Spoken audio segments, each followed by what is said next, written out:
হবে, তার মৃত্যুদণ্ড হবে, কিন্তু মুক্তিযুদ্ধ খারাপ হবে কেন? আমার কথাটা কি আপনারা বুঝেন?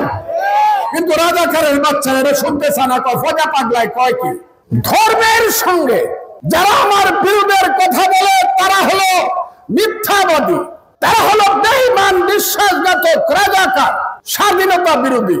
এমনকি জামাত ইসলামের সাথে আমার কোনোদিন বিরোধ ছিল না, কিন্তু 5ই আগস্টের পরে জামাত ইসলাম যখন বলছে যে আমরা কি শুধু গণতন্ত্রের জন্য যুদ্ধ করে হাসিনাকে নামাইছি ইলেকশনের জন্য, আমরা নতুন ভাবে রাষ্ট্র করব। কি রাষ্ট্র করবে?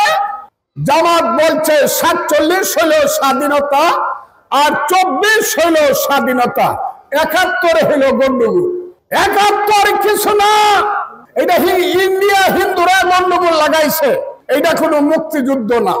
2 দিন 3 দিন সহ্য করছি, যখন দেখছি হারামজাদা আওয়ামী লীগ তো পালিয়ে গেছে, এই রাত এইসব বাজে কাজ করে দেশ ছেড়ে চলে গেছে।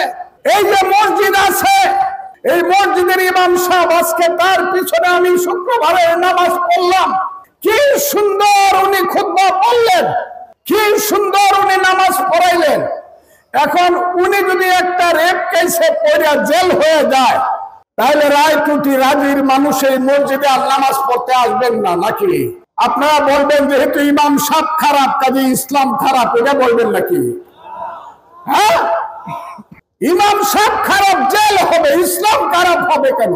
হাসিনা খারাপ, তার জেল হবে, তার মৃত্যুদণ্ড হবে, কিন্তু মুক্তিযুদ্ধ খারাপ হবে কেন? আমার কথাটা কি আপনারা বুঝেন? কিন্তু রাজাকারের বাচ্চারা এটা শুনতে চায় না, ফজা পাগলায় কয় কি হ্যাঁ মুক্তিযুদ্ধ খারাপ হবে কেন? মুক্তিযুদ্ধ তো কোনো দোষ করে নাই বন্ধুরা।